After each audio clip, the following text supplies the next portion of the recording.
How do you justify that? That's our belief. That's our belief. Because number one is that when we do politics, we don't do politics blindly. We do politics and wherever it's good, encourage that person to move on. But move you ahead. had a very good material in not only that. And not only that. No, Falai was not contesting. Falai contested 1998. He contested 1998. So with us. He contested 1998, not in 2003. So Eddie did not feel the candidate. He was told not to bother, that he should just allow Obasanjo. Look, we had the inside what happened was this. When, those people that started PDP were the ones who now went ahead to form AD, Bolaigi and co. So when we now got to then I was not fully into this active politics then. You were with us then? No. Yes, yes. As a journalist. I was a journalist then. So what happened was that when they formed PDP then, and they found out that at their first convention and their first NEC meeting, they found out all those people of Nigeria had always been talking against that these people made it possible for the military to perpetrate themselves. These are the military apologists. These are those people who had never allowed development to come to Nigeria and to Nigerians. Now they converge in that PDP then. That was when those people who had the ideology, who are ideologically driven in politics, that was when they decided to opt out and said that, look, we are not going to sleep on the same bed with these people, or else everybody in Nigeria will tar them with that kind of a brush of dark injuries. So they now moved to form AD. So forming AD then, they knew they couldn't make it to the presidency because it was already very late. It was a regional party at that time. No, it was, look, it was a regional party at that time. Anywhere, even in journalism, there are newspapers that are regional. When it comes to politics, distinguished senator, yes, is different. Was it not the same lack of alliance that stopped Awolo from getting to the top? Look at your strength. In politics, you can even be in a political party and you control 3 or 4 local government areas. If the local government areas are independent, if they have autonomy, and you develop, that's your local government area. Even the first and second republic that we are talking about, during that period, almost everything was regional, but we knew the regions and the parties that were developing their own people then. So definitely, like we say, every politics is local. So first of all, look at the wishes of your people, look at the needs of your people, look at what you know you can control, look at the area you think you can control, and give your people what they want so that it will set a standard and an example to those people that will you say that the AD were remnants of our West? Yes, surely. Now, so the AD that progress on those Awoist philosophies, metamorphosed into ACN and into APC. Yes. But a lot of people have said the Tinubu administration is implementing policies that are not of our. Because our is more of welfareism, but this president is doing capitalist, neoliberal politics, giving way to capitalists and businesses. Even what you have invited me to talk about today, state police, is still part of that welfareist politics of our. It's part of it. And then it is happening during the period that somebody who believes in that our ideology, that welfareist, social welfareism, is now in charge of the affairs of Nigeria. That is President Bola Ahmed Tinubu. Why is there so much hardship? Why is there so much hardship? So and it's like the government is insensitive. My sister, let me tell you something. Economy, global economy is not about one country. It's global. And then, like in recent times when we are talking about the closure of Strait of Hormuz and the Iran-US war, Lebanon-Israeli war, and the crisis in the Gulf region, when it happened, it touched everywhere. It touched even in the UK. It touched even US. So there's no way Nigeria will be an exemption. So when COVID came, it didn't happen for Nigeria alone. It happened elsewhere, all over. all over the world, and then all over the world, everybody felt it. So there's no way the world economy like even world politics. You know, the world we now know is like a village. So what happens whenever anything triggers anywhere, it touches everywhere. So it is not only in Nigeria so that we can say that there is economic. Maybe But the implemented free social benefits education. that other countries enjoy, we don't Implemented have. free education. But Well, this I don't government, live in other countries. I live in Nigeria, and I read literature about other countries, and I feel it in other countries. I don't even have visit other countries, and we too, we do visit other countries. It was not the way other countries were 10 years ago, 5 years ago, that other countries are now. So we know that one. Even when you talk about housing in UK or in US, it's not the same thing. It's not the same. It was 5 years ago that it is still now. If you go to pump price of fuel in US, in UK, it's not what it used to be 2 years ago that it is now. So definitely, it's not only in Nigeria. It's not. So when we talk of other countries, so other countries feel it the way we feel it. However, in Nigeria, we had some years of rot. However, let us confess to that. Okay, we have so had, inherited problems. Yes, and now the inherited problems, like I said, you cannot make omelette without breaking an egg. Okay. And when you break an egg, I want your quick response to our Tinubu policies. Our implemented free education. Tinubu is implementing education loan. for the first time in the history of Nigeria, a president is even thinking that yes, some students might not be able to even pay their fees, and then introduced that grant to students of higher institutions. So it's a loan, not grants. Yes, it's a loan, but when you say a loan must carry interest. So if it does not carry an interest, it's somehow like a grant. You are still paying back. If you are paying back, it's at your convenience. You are not compared that that immediately you take that 100,000 or 200,000 naira, so you must start paying so time. And then the thing is that even it is so soft to the extent that you must have even gotten employment before you can start doing that. So definitely, it's more or less like a grant. And apart from even that, what you describe as loan, there are still some other grants that they are being extended to the students. But free education is free education. And most of the people in government today benefited from free education. Maybe we need to start talking about the... Now, education is now in a concurrent list of the Constitution. So once it is a concurrent list, definitely, even if the federal government, even what the federal government is doing, then the state governments should be doing the same. So because that's why I said it is a concurrent list. That time when Awolowo was, there was nothing like exclusive or concurrent list. And then concurrent and exclusive list was not introduced by the government of President Bola Ahmed Tinubu. Okay, let's go on a break. When we come back, we'll get to the business of the day. This is more like a preamble to us. Do stay with us. The stories now break online.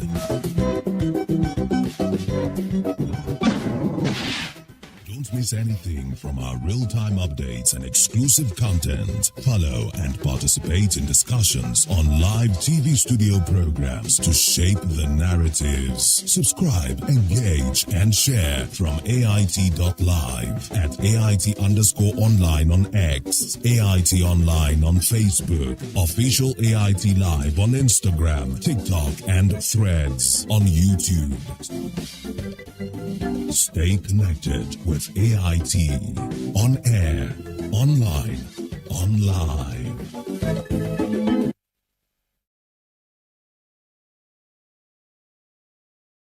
Thank you so much for staying with us. Our guest is still with us, Senator Yemi Adoramodu, Senate spokesperson from Ekiti State, still smacking from the electoral success in Ekiti State. The APC winning for the first time. Back to back for a governor in that state. But that's by the way. Let's come to State Police bill that was passed by the Senate. Oh, yeah. You were forced off your recess. Is it that the Senate did not consider it crucial enough to attend to it when the House did? No. So you had to go to a recess, the president had to send a bill and you were forced back. No. That's not it. we were waiting for, we have our committee on constitution amendment, and we are waiting for their reports. And then we have two chambers, the green chamber, the red chamber, that is the House of Reps and the Senate. So, and then they did not submit their reports at the same time. And so when the reports of the Committee for Constitutional Reform was submitted to the House of Representatives, they took their own before we had that emergency recess. It was just an emergency recess. It was not a recess that was gazetted in our calendar. And why we had it was that so many states, about not less than 8 or 9 states, had off-season elections. And then senators were involved. By-elections. By-elections, off-season, by-elections, and off-season elections, especially my own state in Ekiti. So there's no way that we will not allow senators to be in their constituencies, because we contested and we are in the National Assembly on the platform of political parties.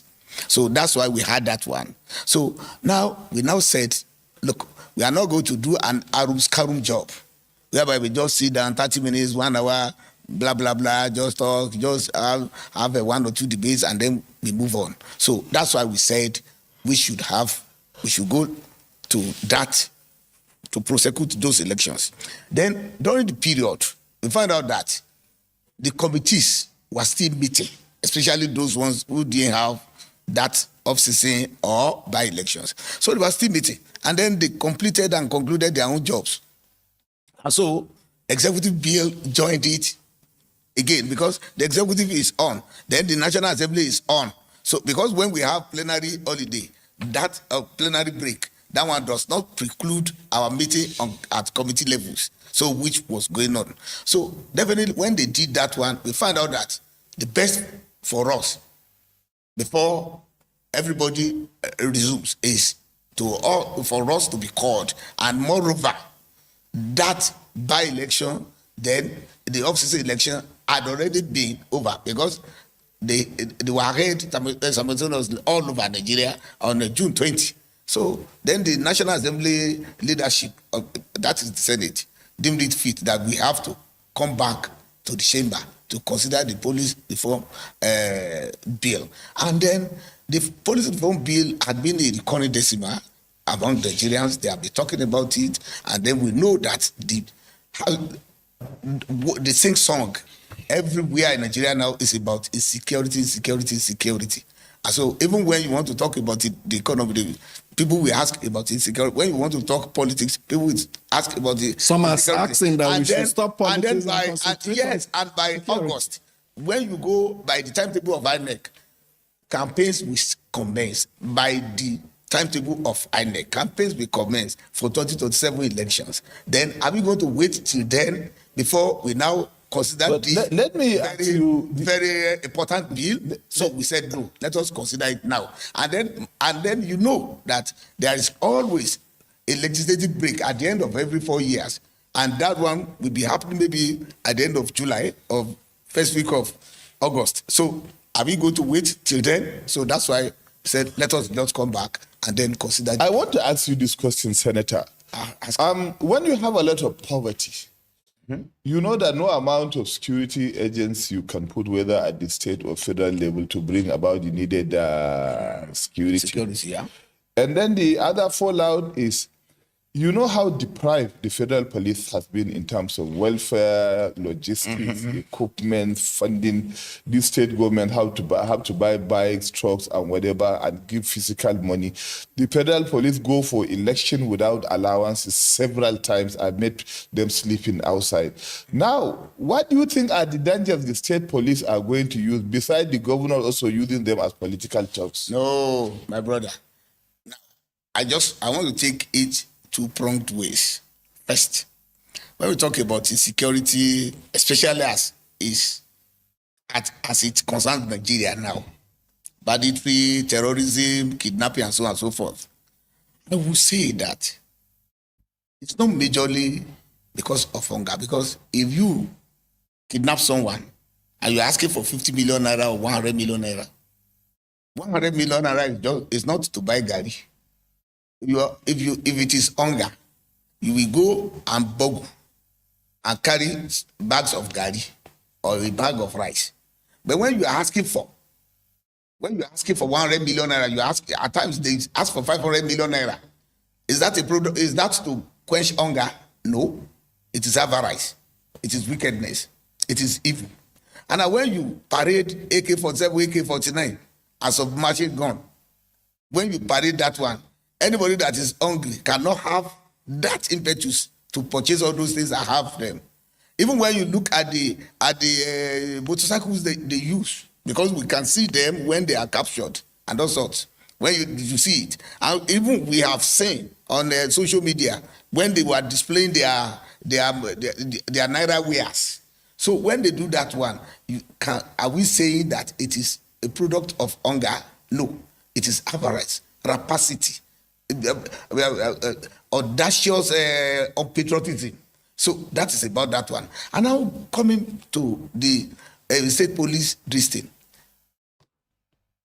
Now, in Nigeria, when we are making laws, when Nigerians talk about maybe one problem or the other, and then the National Assembly or the government says, okay, let us make a law or let us introduce a novel idea like this state police in order to maybe arrest the spate of banditry and the activities of marauders in Nigeria. But our people will ask for. When it is done, we start criticizing. Criticism should not be condemnation. You can criticize, not condemnation. Not condemnation. We can say, oh, why can't we do it like this? Why can't we introduce it this to it? Because law is a living object. So when you make law today, even 2 days after, you can do amendment. So but let a law start first. When the law starts first, you can now see the loopholes. When we say that, oh, because governors, we manipulate, we mismanage, we deploy this to maybe attack their political opponents, we have already put all these safety valves there.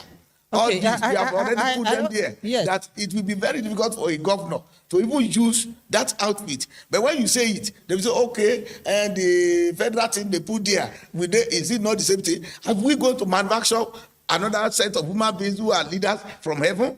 They will be Nigerians. And moreover, the Judicial Council, we have NJC that deals with even appointment of judges.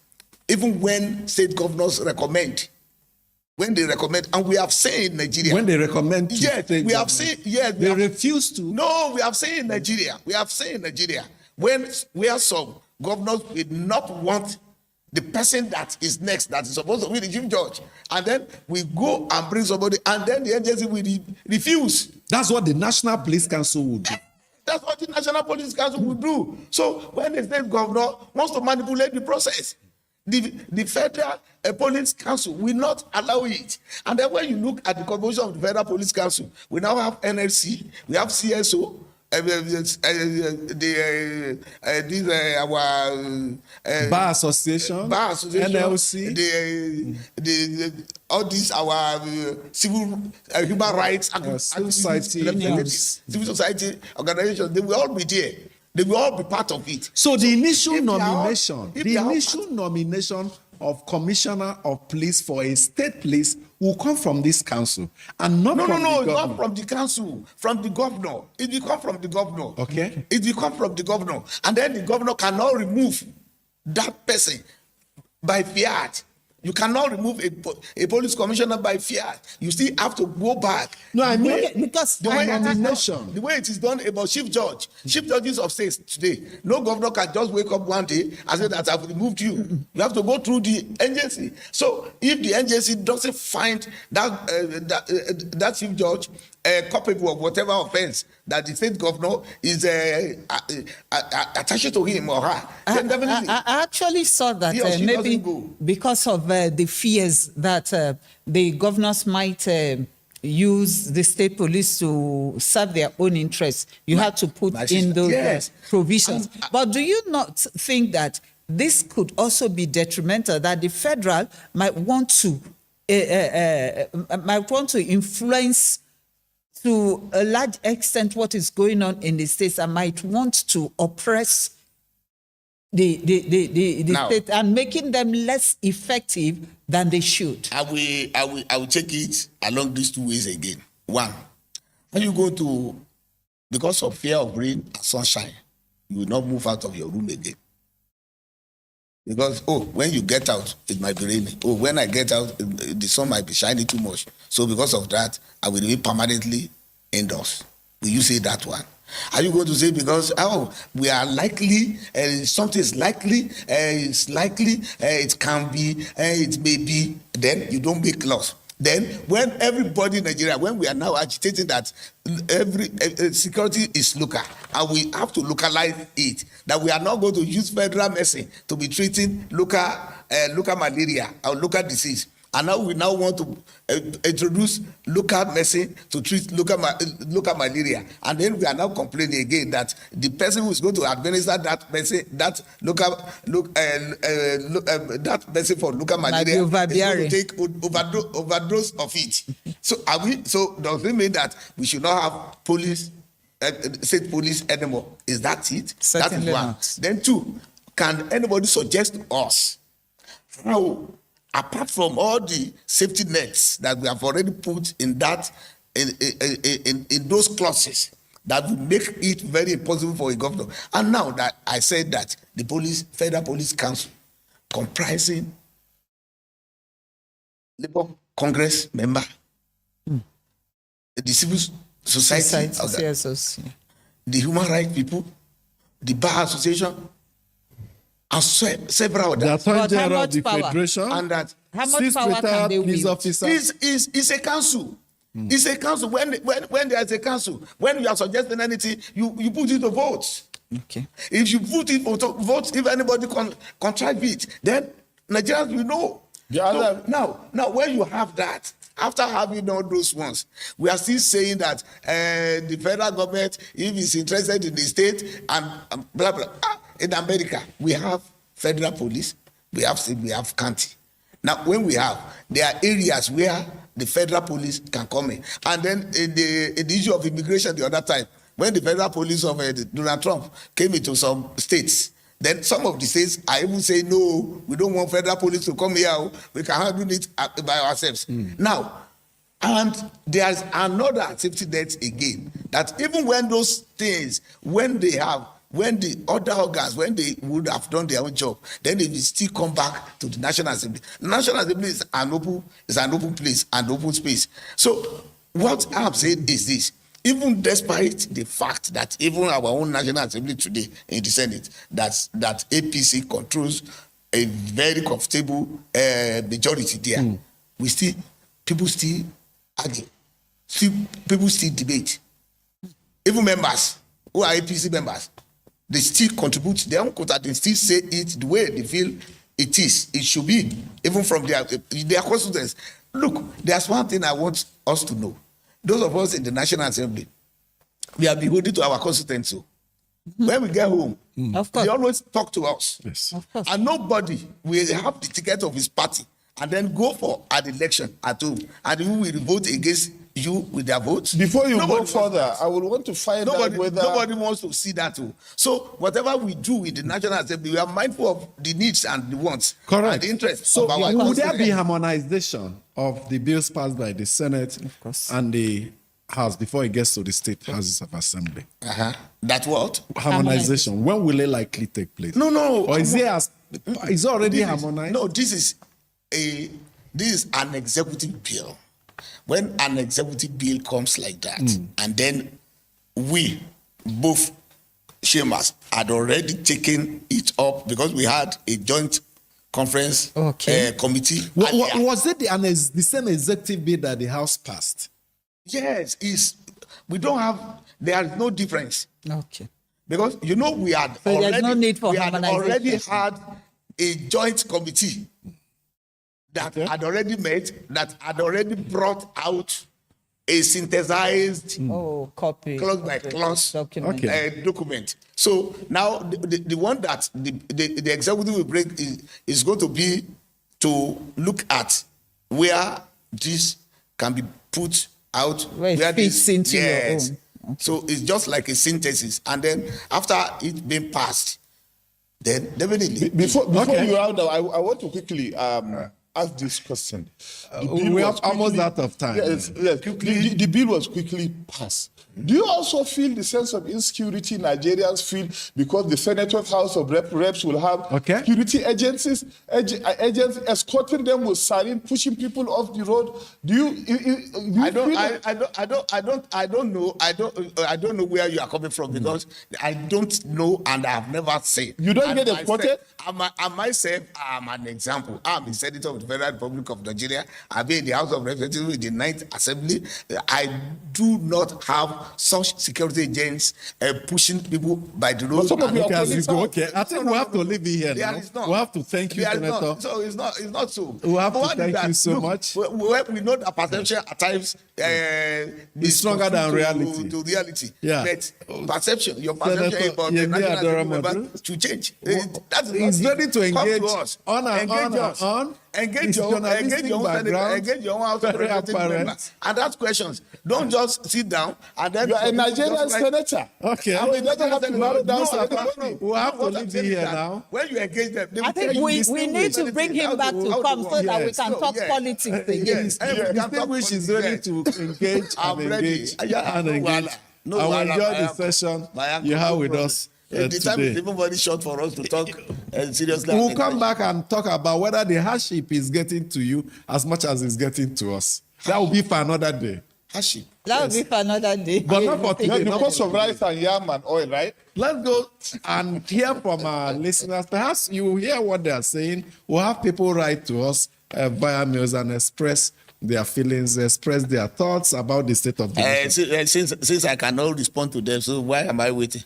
You said you are not going to give me the right to respond. And you hear and take it home. When you come another day, we'll start from there. Let's start from Amechi Obochi in Abuja. And he says, President Tinubu has finally, after 3 years in office, transmitted a bill for the establishment of state police to the Senate for consideration. It is a welcome development, even though many will argue that it's coming rather too late, after thousands of Nigerians have lost their lives to terrorism and other forms of insecurity. However, that is not my main concern. My concern is with the position expressed on this program on Wednesday, yesterday, by Mustafa Mohammed, who openly opposed the idea of state police on grounds that governors will hijack and misuse it. While that concern may not be entirely unfounded, one may also ask, how has the federal police been used over the years? Is it not often accused of being deployed in ways that suit the interests of those at the center? Every system has its advantages and disadvantages. Rather than condemning the state police before it is even given a chance, perhaps Nigeria should test the concept and put in place adequate safeguards against abuse. And this one is from Emeka Mba from Abuja. In doing his paid job of defending the President Tinubu-led APC government and its policies, the presidential spokesman, Mr. Bayo Ononuga, has made several reckless and insensitive statements that in no small measure insulted the sensibilities and intelligence of Nigerians. But the height of it all is his recent interview on national TV, where he asserted that President Tinubu's economic reforms, including the removal of fuel subsidies, are already yielding tangible benefits for Nigerians, categorically stating that he does not personally observe the level of hardship and hunger that Nigerians are talking about. They get their jumbo emoluments even before they are due, and they live off our collective patrimony, easily affording whatever they want. If our leaders can't improve our poor standard of living, they can at least keep quiet and not add insult to injury with their insensitive statements. Next is from Ugochukwu Godwin from Lagos. He says, Nigeria should have a deliberate national development plan that is not partisan. All the Vision 2010, 2020 and Millennium Development Goals were not futile. This plan will help each state and community to develop instead of the selective work being done on constituency levels. Every government in power will religiously follow each plan and implement it. This practice of each government stopping the idea of projects of their predecessor and starting a new one in their name is not ideal. It has made us to have multiple uncompleted projects and wastage. It will stop the governors from the frivolous competition of carrying out airport projects that have no benefit to the citizens. Our hope doesn't have to be renewed. Our welfare and security need renewal. Clearly, they do need renewal. And we'll renew the program on Friday when we come back for another edition. On behalf of the crew, my name is Amit Chanap. We'll have a good time.